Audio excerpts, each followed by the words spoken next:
I was on a mission to get justice for Shannan, Nico, Bella, and Celeste. They deserved to have their story told. I think about, like, did I cause this? What in the world is going on? Hey, are you Chris? Yes. A lot of it wasn't adding up. The disappearance of a pregnant Frederick woman and her 2 children has captured the nation's attention. This house is not complete without anybody here. We see a lot of horrible stories where a husband kills his wife, but this one's different. We're hearing from the suspect and his side of the story, a story police just don't believe. I could tell Chris was not comfortable with me rubbing his shoulder, but I was okay with that. I wanted him to be uncomfortable. When he asks to speak to his father, the risk you run is he lawyers up, this interview's over. In 2018, the Watts family had everything they could ever need. 2 little daughters lit up the home that Chris and Shannan had built together, and to their delight, their 3rd child together was about to be born. But then, one terrible night, the unimaginable happened. It began with Shannan and both of her daughters disappearing out of nowhere, and ended with their dead bodies being found at Chris Watts' workplace. How did things go bad so suddenly? This is the story of the Watts family murders, carried out by a man deeply twisted. Christopher Lee Watts and Shannan Catherine Ruzek, both originally from North Carolina, met in 2010, which spun them into a romance culminating in marriage in 2012. Christopher was from Spring Lake, while Shannan was from Aberdeen.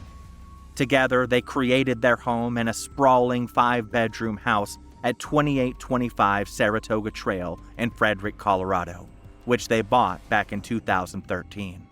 Yet beneath the facade of familial bliss, the shadows of financial woes loomed large, casting clouds over their union. By the time 2015 came around, these 2 had gone bankrupt. Christopher carved his niche at Anadarko Petroleum, while Shannan took the entrepreneurship route, peddling a product called Thrive under the banner of Level, a labyrinthine marketing entity.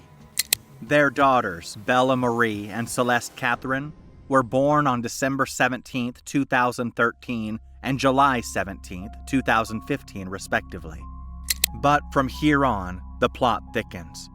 In 2018, Watts was working away as an oil field operator at Anadarko Petroleum, his wife managing her weight loss concoctions from the comfort of their home, all while tending to their kids. From afar, their family appeared picturesque, a suburban home untainted by strife. Yet behind the picket fences, whispers began to ripple, and murmurs of a change were in the air. Brian Spence, a contractor with a keen eye, bore witness to this shift. He saw the spark in Watts dim, transforming from a beacon of warmth to a dull being. In Brian's eyes, Watts morphed from an extroverted friend to a solitary figure, brimming with discontent.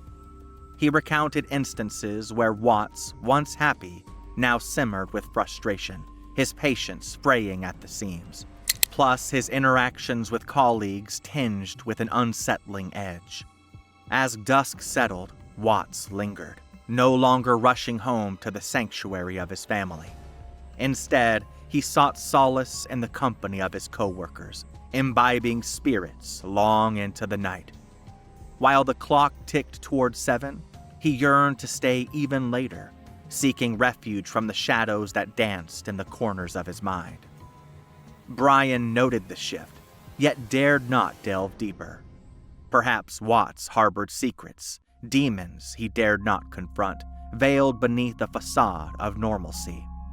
And then, in an instant, the calm shattered, the veil torn asunder, revealing a darkness lurking beneath the surface, waiting to engulf them all. On Monday, August 13th, 2018, as the clock struck 1:48 a.m., Shannan rolled back home from a business gig in Arizona, and Nicole Utoft Atkinson was with her. Now, keep in mind, Watts had been responsible over the weekend, looking after their daughters. Fast forward to later that day, and Shannan and the kids had vanished into thin air.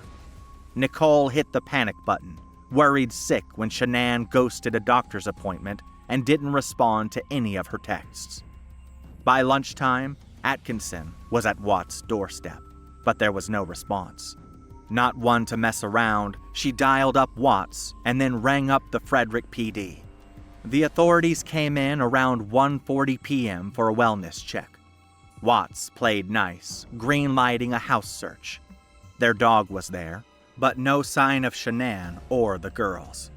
The search party found Shannan's gear stashed, her phone on the couch, and the car, complete with the kids' seats, parked in the garage. Plus, Shannan's wedding band was found sitting on the bedside table. The next day, the FBI and the Colorado Bureau of Investigation were ready to crack the case wide open. Watts swore that he last saw his wife at 5:15 a.m., right before heading to work. Meanwhile, he was out front, playing the concerned husband for the cameras while the bloodhounds sniffed around in the backyard. He was urging everyone to help find his wife and kids. But was Watts truly innocent in this incident? You'll soon find out. On August 15, 2018, the FBI jumped on board the hunt for Shannan and her girls. Watts was feeling the heat, sweating bullets as he sat down for a lie detector test. Things became clearer when he flunked it massively. But then, things got even crazier. Later, he told everything to his father, Ronnie, and the truth finally emerged in front of the cops. Is there any reason why they shouldn't let them pay? They know I had an affair. And they know. I can't complain about that. Anything else you want to tell me? What's going on? Or what happened or anything? Or you know anything about it? I don't want to protect her. What? I don't want to protect her. You don't want to protect her? She hurt him? Yeah. And then What now? I got not hurt her. You're a girl. So she killed OCC and choked him to death. Watts had killed Shannan, and finally he confessed to it. But he spun this wild story about Shannan killing the kids first. According to Chris, it was all a blur as he stumbled upon Bella's lifeless form. And then, he caught Shannan in the act of killing Celeste. That's when the rage blackout came over him, and he ended up killing Shannan by strangling her. He then claimed to have dumped all of the bodies at his workplace, Anadarko. Watts was arrested the same day, and he pointed out where he stashed the bodies on an oil field picture. Cops went to the scene on August 16th, 11 p.m. sharp. What did they find? It was a massive nightmare. 4-year-old Bella and 3-year-old Celeste. Both of them had been smothered by Watts' own hands and were found in crude oil tanks. Shannan, on the other hand, was found buried in a makeshift grave. Come August 21st, Watts was slapped with a laundry list of charges. 3 counts of first-degree murder, plus some extras for good measure. He also went out of a job too, booted from Anadarko as soon as they got to know what had happened.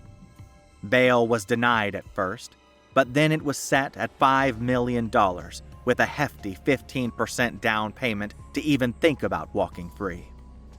Fast forward to November 29th, and Colorado cops came out with some chilling security footage, showing Watts mere hours after killing his family, loading up a gas can.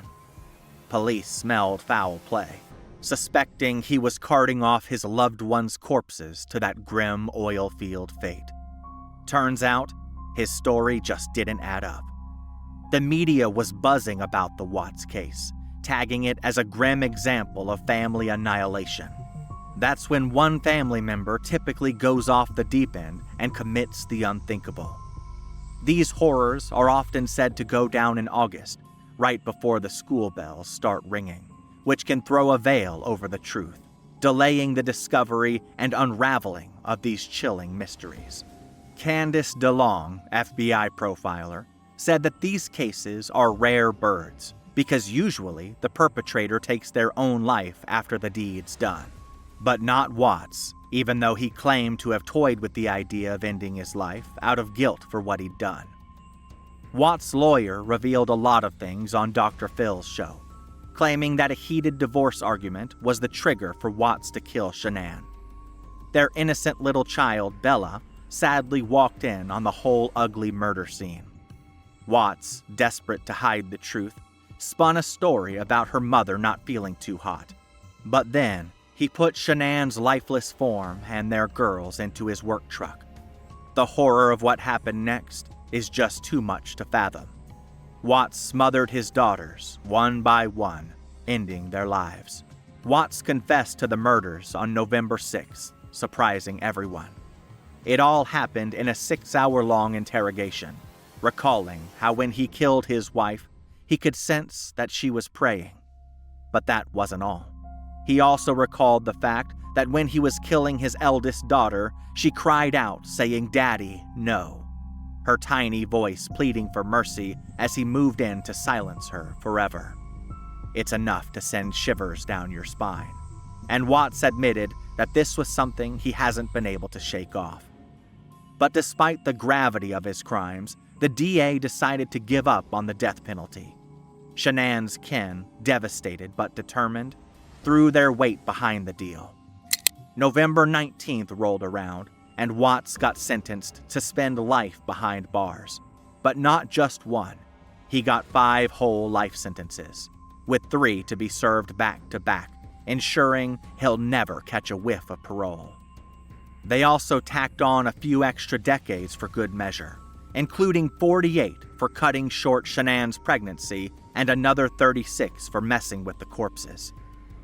Watts was sent to an out-of-state jail on December 3, 2018, and it was all very quiet as the authorities were citing security concerns. 2 days later, he had landed at Dodge Correctional Institution, a fortress of a prison tucked away in Waupun, Wisconsin, where he's present as we speak. He'll be spending the rest of his days over there.